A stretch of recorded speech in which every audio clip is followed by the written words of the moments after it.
Hello everyone, welcome back to another video. Today I will show you how to lock unlock chat on WhatsApp. So you have to just go on your WhatsApp app on the Android device.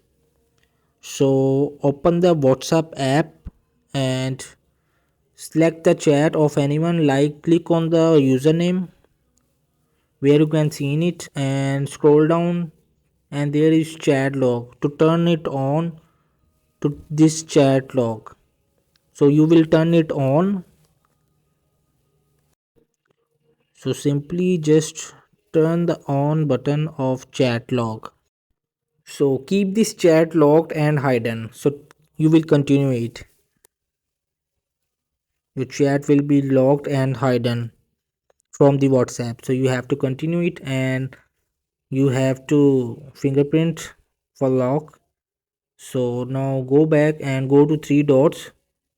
So I will teach you how to unlock this chat. So you will go to privacy and scroll down to find chat log.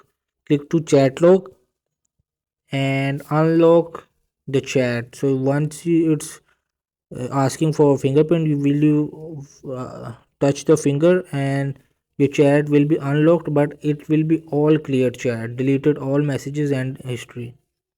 So this is how to chat lock and unlock on WhatsApp. Hope this video help you. Please don't forget to like and subscribe.